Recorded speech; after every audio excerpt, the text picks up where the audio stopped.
This channel does not promote any violent, harmful, or illegal activities. All content provided by this channel is meant for an educational purpose only. SIR এর শুনানিতে অনিয়মের অভিযোগ, CEO দপ্তরের তৃণমূল শুনানিতে পর্যাপ্ত সময় দেয়নি কমিশন। অভিযোগ চন্দ্রিমা অরূপের। এসআইআর এ মৃত্যু মিছিলের দায় কে নেবে? কমিশনকে তোপ তৃণমূলের। নাম বাদ দেওয়াই কমিশনের আসল লক্ষ্য, অভিযোগ তৃণমূলের। বৈধ ভোটারের নাম বাদ দিলে মানব না, হুঁশিয়ারি তৃণমূলের প্রতিনিধি দলের। ইআরওদের ক্ষমতা কাড়া হচ্ছে বলেও অভিযোগ করছে তৃণমূল কংগ্রেস। বারবার কেন্দ্রীয় সরকার তিনি ভোটার ঠিক করে দিচ্ছেন। প্রথম কথা যে 55 লক্ষ নাম বাদ দেওয়া হলো, তার তালিকা তো যে কোনো মানুষ পেতে পারেন, পাবলিক ডোমেনে আসা উচিত। কেন এই 55 লক্ষ মানুষের নাম পাবলিক ডোমেনে আনা হচ্ছে না? এটাই তো একটা সবথেকে বড় ষড়যন্ত্র, একটা বড় কেলেঙ্কারি। এই 55 লক্ষের নাম ইলেকশন কমিশন তার ওয়েবসাইটে দিক। এটা হচ্ছে পুরোপুরি বিজেপির অফিস। যেটা বিজেপি ঠিক করে দিচ্ছে, যে টার্গেট, সেটাই ফুলফিল করার চেষ্টা করছেন এই নির্বাচন কমিশন।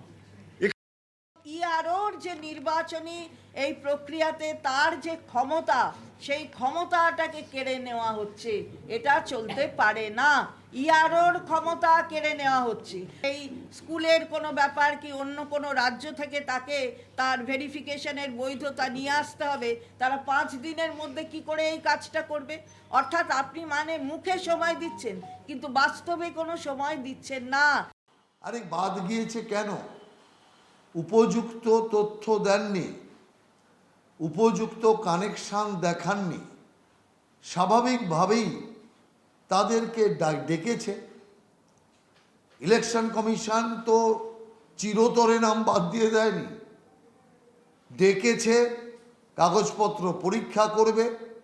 সব কিছু পরীক্ষাতে যদি ঠিক হয় তাহলে নাম আবার উঠবে। এতে বিজেপির কোথায় গালি খাওয়ার জায়গায় না। এবার একটা ছবি দেখাই আপনাদের। এসআইআর এর শুনানি কেন্দ্রে কার্যত সম্মুখ সমরে তৃণমূল বিজেপি। আসানসোল উত্তরের মণিমালা গার্লস হাই স্কুলে ব্যাপক উত্তেজনা এমন পর্যায়ে পৌঁছয় যে পরিস্থিতি সামলাতে ঘটনাস্থলে ছুটে আসতে হয় জেলা শাসক, বিশাল পুলিশ বাহিনীকে। দেখুন সেই ছবি।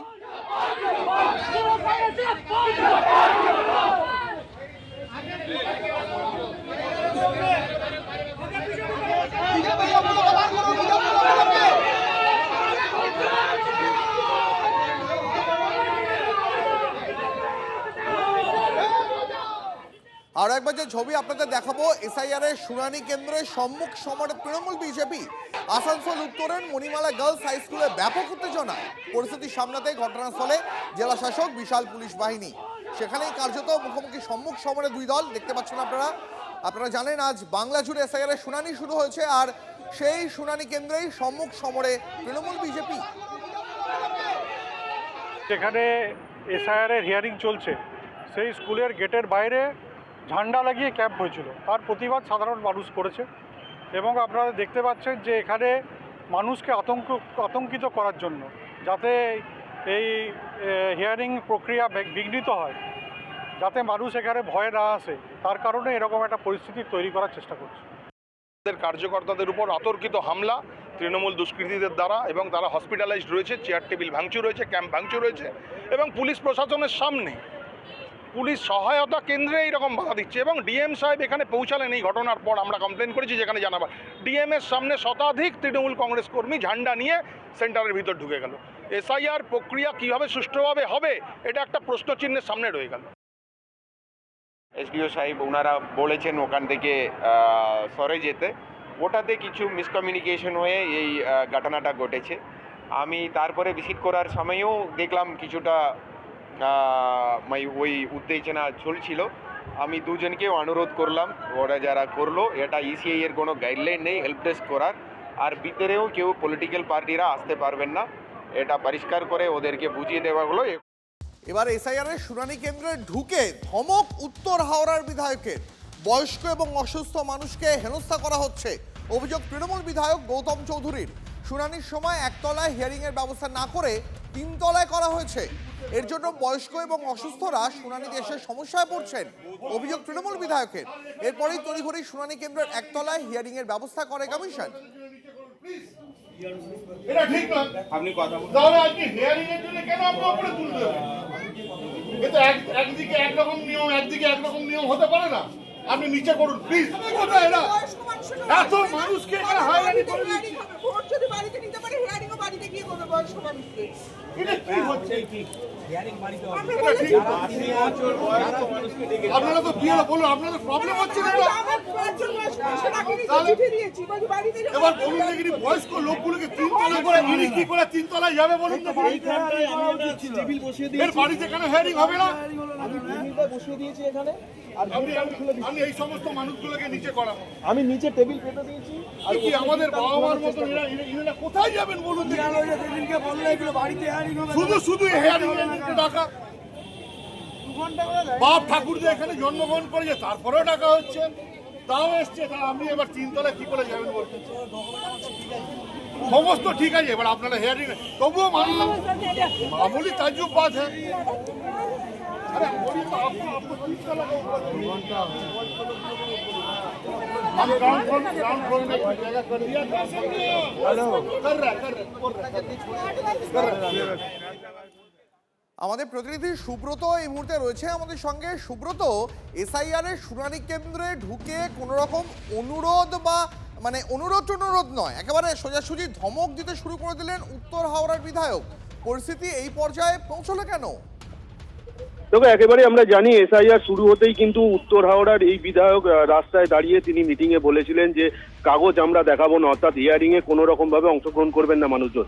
কিন্তু আজকে সকাল থেকেই যখন হিয়ারিং শুরু হয় উত্তর হাওড়ার ওই হিয়ারিং সেন্টারে অর্থাৎ শুনানি কেন্দ্রে, বিধায়কের কাছে খবর আসতে থাকে যে বয়স্ক মানুষরা তারা অসুবিধায় পড়েছেন এবং তিনতলার ওপরে ওই শুনানি কেন্দ্র করা হয়েছে বলে 70 থেকে 75 বছর বয়সী যারা রয়েছে তারা কিন্তু উঠতে নামতে সমস্যা হচ্ছে। এবং এই অভিযোগ পাওয়ার পরেই বিধায়ক কিন্তু সেখানে যান এবং তার কথা বলার যে ধরন, সেই ধরনের মধ্যে অ্যাপ্রোচের একটা ভাব ছিল এবং তিনি রিকোয়েস্ট করেছেন, এমনটাও কিন্তু শোনা যাচ্ছে যে এই শুনানি কেন্দ্র একতলায় অর্থাৎ একদম নিচের তলায় কেন করা হলো না। কারণ তিনি বলছেন যখন ভোট কেন্দ্র নিচের তলায় হতে পারে তাহলে শুনানি কেন্দ্র কেন উপরে হবে। সাধারণ মানুষ বা এলাকার মানুষজন তার এই দাবিকে সমর্থন করছেন, কিন্তু বিধায়ক জানাচ্ছেন বা বিধায়কের সঙ্গে কথা বলে আমরা যেটা জানতে পারছি যে বিধায়ক মানুষের দাবি মেনেই কিন্তু সেখানে গিয়ে তাদের কাছে অনুরোধ করেছেন মাত্র। তারপরেই কিন্তু এই শুনানি কেন্দ্র তিনতলা থেকে একতলায় স্থানান্তরিত করা হয়। ধন্যবাদ সুব্রত। নাম বাদ যেতে পারে এই ভয়ে এসআইআর এর শুনানি লাইনে অশীতি পড়ে না। এই বয়সে হয়রানির শিকার হতে হচ্ছে অভিযোগ শুনানি লাইনে দাঁড়ানো বৃদ্ধদের। বয়সের ভারে কার্যত নুয়ে পড়েছেন 81 বছরের বৃদ্ধা সাবিত্রী মজুমদার। তিনিও আজ লাইনে দাঁড়িয়েছেন। ডাক পেয়েছেন 75 বছরের বৃদ্ধ অম্বিকা প্রসাদ মুখোপাধ্যায়। চুচুড়া মহকুমা শাসকের দপ্তরে শুনানি চলছে, সেখানে খাঁড়াই সিঁড়ি বেয়ে উঠতে হচ্ছে ভোটারদের, হাঁপ ধরে যাচ্ছে বয়স্কদের। কিন্তু ভোটার লিস্ট থেকে নাম বাদ যেতে পারে এই ভয়ে এই বয়সেও হয়রানি হতে হচ্ছে, এমনটাই অভিযোগ করছেন ভোটাররা। আর কার্ড করতে হ্যাঁ তাই না? ভোটার কার্ড এসআইআর এর জন্য। ভোটার কার্ড আপনার নাম কি ছিল না? আগে ছিল না? ছিল। তাহলে ভোট দিয়েছিলেন আগে? হ্যাঁ, অনেক ভোট দিয়েছি। কত বয়স হলো? এখানে অনেক। হ্যাঁ, 81 দু জায়গাতেই নাম আছে, দুইয়েও নাম আছে, এখানেও নাম আছে। ডাকলো কেন? এখন ডাকলো কেন আপনাকে? একটা প্রবলেম আছে, নতুন কার্ড এর আগের বার দেওয়া হয়নি, রিলেশনটা আলাদা হয়ে গেছে। পুরনো কার্ড আগেরও আছে আর এখন নতুন কার্ডও আছে, কিন্তু ওই রিলেটিভের নাম যে সেইখানে মানে নতুন কার্ডে বউয়ের নাম চলে এসছে, বৌমার নাম চলে এসছে। আচ্ছা, কারণ বাবা তো মারা গেছেন, মায়ের কার্ডটা নতুন করেছি, আবার ঠিকঠাক করেছি, তখন বৌমার নাম চলে এসছে। 2002 এর নামটা নেই, তাহলে ওনার থাকলে তো কারো রিলেটিভ কোনো ম্যাটার করবে না, উনি তো নিজের নাম দিয়েই চলে আসবে। কিন্তু এখানে ভোটে নতুন কার্ডে তো ভোটার নাম কার্ডের নাম্বারটাই পাল্টে গেছে। কিন্তু এখানে বলা হচ্ছিল যারা এই ধরনের বৃদ্ধ মানুষ, বলেছিলাম, আমাদের বললো না যেতেই হবে, এই বললো, আমাদের বিয়ে হলো। হয়রানি। এসআইআর এ আনম্যাপিং ডাক পড়েছে শুনানিতে। শুনানির জন্য হুইল চেয়ারে করে বিডিও অফিসে প্রৌঢ়। ডানকুনির বাসিন্দা শাহিদ মণ্ডল হাজির চণ্ডীতলা 2 নম্বর ব্লকে। শুনানিতে নথি পরীক্ষা করে আঙুলের ছাপ নেওয়া হয় প্রৌঢ়ে।